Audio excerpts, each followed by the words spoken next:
So it's time I go to the hardware shop to get some paint to paint the top of this. I've been doing some research on the best paint. There's been so many different options to go with. So I'm gonna go to water-based paint. If I can get some kind of suede effect, I will, but we're gonna paint it with a roller in a gray. We'll try and keep it gray. I think gray will look good. Paint it with a roller, a nice water-based low sheen, and then we'll finish it off with a clear coat. So it's paint day, and then I can order some braid and get this beast done.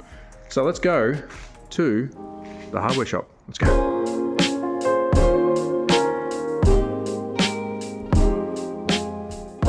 We're at my local Bunnings hardware. I'm trying to find some paint. Now I know the Dulux suede is really good for texture, but there might be another option. So Porter's Original. It's expensive, but they do an eggshell finish. So I'm going to find if I can see a sample and test it on some wood, but that might be good for racetrack. But let's go check for some other, and we'll get some chalk as well. I've been told the chalk is pretty good, but decisions. Let's go find out from an expert. So I've also found this Dulux texture with primer. Well, it's a texture primer, but it also got some other coats. Not really meant for wood, but looking at the finishes, I mean, that's nice. It's a little bit coarse, and that's obviously rock hard, but I don't know if that's going to work on wood. So I'm just trying to throw some ideas here. I know there is Ferrotto paint, there's others, but I'm just going to have a look to see if we can try something different. And here's a quick hint: always look for some mist tints, because you might get a bargain. So that one's not a bad looking colour. What is it? But we don't need that one. Damn it. We've got a wash and wear, which that'll work. Do you want a pink? But it's worth looking. Next, let's go. So a bit of a side quest. Has anyone actually done a track with self-adhesive wrap, a textured wrap? I know we all paint, but has anyone done a wrap before? Can we wrap it? Something like this, a little bit textured? I don't know. Just thinking outside the square. We've got some white, that's too textured. Even that's got a nice soft texture. I think we should stick with paint, but I thought I'll chuck that in there. Has anyone done a wrap yet and wrapped their track? Probably a reason why they haven't. We're ready to get some paint. We're going to go the 3-in-1 prep for the undercoat. Not cheap. So let's get that. That is for the MDF. Now let's go get some colour and then a top coat. And here is our top coat. We're going a satin again. Ooh. That would be our finishing coat. In she goes. Now let's get some colour. And with the Taubman's Easy Coat for the colour. Let's go. I've actually changed to a 230 for middle coat. We need some rollers to suit, which are these fancy guys. So some 230 rollers for our paint coat. Now we need some white ones for our base and our top coat. So we've got all the paint, all the stuff needed to paint the track, leaving my Bunnings warehouse. And now it's time to go home, and hopefully, even though this car doesn't stop for me, welcome to Australia, hopefully the weather clears up, because I'm not painting in this weather. It's too wet, too cold. Let's get it home first. I'm excited. Let's paint the track. Let's go. So I was back from the hardware shop, and I was greeted by these little legends. I think they're fans of the slot car track. So I'm trying to build a slot car track, and my mates are coming to check it out. What do you think? Do we like it? Do we like it? We want the cheese, don't we? We want the cheese. Okay. Well, I'm still trying to build this. Well, this guy, all he wants to do is eat. Off my track. Off my track. All right, let's eat. So we're back in the Slot Shed Legends. I've come back from my local Bunnings, which is our hardware shop. I'm not sponsored by them or Taubman's. Let's get that out of the way. I did pay full price. It's about $260 here. Firstly, I want to say a massive thank you to a couple of the viewers. They know who they are. I spoke to them off camera. They've got their tracks, and they said you'll need an undercoat, you need a colour, and you need a clear on top. That's what we do here in Melbourne, and it's going to match the other tracks within the clubs down here. So thank you. But let's now talk through what I've chosen, and Bunnings were absolutely incredible. We're going with an undercoat first. We're talking raw MDF. I'm a beginner, so please learn through me, and if I make mistakes, at least I've made the mistake. You don't have to. So we're going with the Tallman 3-in-1 prep. We've got primer, sealer, undercoat. That should save us from all the nasties, should give us a nice flat surface. I believe no sanding is required, even what it says on here. So excellent. I will roll that on. Talking rolling, we've got some foam rollers here. I believe I'm going to be using this one actually, which is the disposable foam roller. It's a 4mm nap foam. The 4mm, of course, is the thickness, and foam being the makeup of the roller. We'll roll that on with this. Lovely, nicely done. So hopefully that goes on really, really nice, and we're just going to do the track surface itself.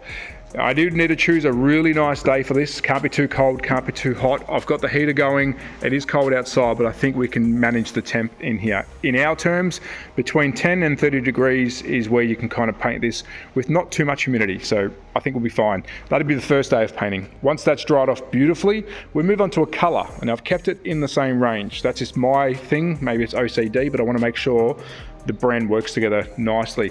We've just got ourselves a easy coat wall, so this is just for the color really. Yes, the paint is important, but we're not going to get our grip from the color. So I just want to make sure the color looks good, and we'll talk about color in a tick, and this is the brand that I went with because it should marry up nicely. Talking colors, this is what we have gone with, which it won't come up on camera, but I'll show you anyways, is a timeless gray, and we're not going to be able to zoom in on that because the camera's like, too many colors. That is what is inside this tin. What originally I looked at, and unfortunately it was a little bit too expensive and out of the brand, was this darker gray, because I wanted these colors pop down here to pop. And if you can see, road and the 3 line markers, that'll look awesome. Yes, I know these aren't traditional colors, but I want to make this look a bit different, and we'll make it work. We'll make it work. So we're not going this anymore, unfortunately. So let's throw that out the way, and now we're going with this little guy. So more traditional, but we've still got some fancy colors. These are not the chosen colors yet. I haven't even bought the paint for that, excuse me, because I don't know yet, but this is what the surface will be like. Very tarmacy, should look cool. Hopefully one coat of this, we're going to roll it again with the same kind of roller, which is the 4mm nap foam. So this is going to be for the undercoat and the color. But now let's move on to what gives this track its look, its finish, and its grip. And I've been told to go with this. So one coat only should be enough, and we're going to roll that with a high density foam roller. It's a 9mm. You don't have to follow the numbers, but this is what I've sort of chosen, and that's going to be rolled on at the very end after I believe we've done the line markers, because I'll do the line markers first. And then of course, to finish it off, we do the braid. Now these colors aren't chosen yet. I mean, hopefully by the time I start painting, we will have the colors. But first up, you'll be seeing me doing this. I'll give you a report after I've rolled that, show you what I've done, move on to color. Again, do a report on that. It's going to take some days. We'll get it done though. And then we move on to the clear coat, and again, final report on what I've done. And then we move on to doing the braid, which I've done before. I'm not worried about that. And then the wiring. And then painting these. I don't know how I'm going to paint that, but we'll figure that out. All right, let me get some work done. See you guys later. Bye. Before we start painting, I want to show you some of the features of the track, because it's not just a flat track. And I know some people have been asking about Slot Dog. Hello, Slot Dog. She's still here. She's going to be helping us paint. Sit. Sit. Shake. Yeah. So I'm going to show you some features of the track, because it's not just flat. Yes, it's a flat pack design, but we've got some extra features on this. So nice and straight into what is a little slightly curved corner. It's not completely flat. As you can see, you won't get it on camera, it actually goes downhill a little bit. So the inside is got a bit more of a camber. Then we shoot up this ramp, which goes flying up, depending on which way we're going to send the track. That's quite flat. Up over the bridge section, again, that is quite flat, but we're still here. We've got a little bit of a camber. You can tell by the cuts underneath, so the wood can be bent. So a little bit of a camber again. Then we're going to fly down here, and again, I don't know which way we're going to go with the track yet, but either way, you're going to see the same features. Into a little whoopsie-doos here, goes downhill, then it comes up quickly, so you got to slow down there. So that's a bit of a dip through here for all the lanes. Mostly this one here has got a bit more of an issue to handle, but it also goes up and around on an angle.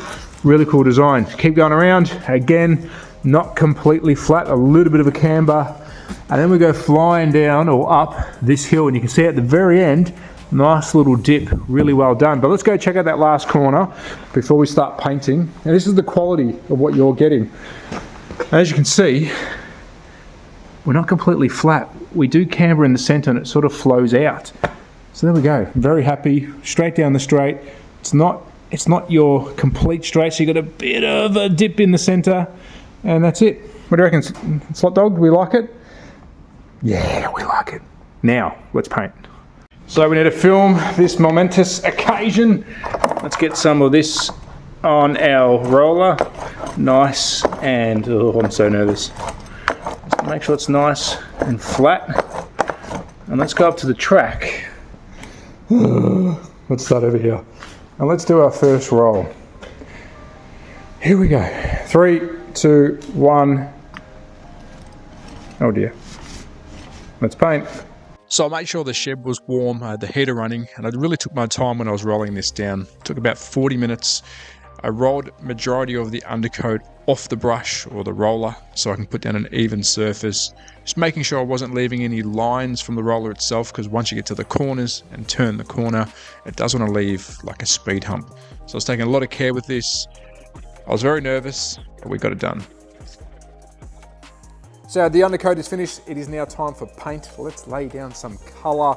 I've done one coat. It feels pretty good. It's been a couple of hours now. It is still pretty cold in here. We've got the heater going to try and keep the room nice and warm.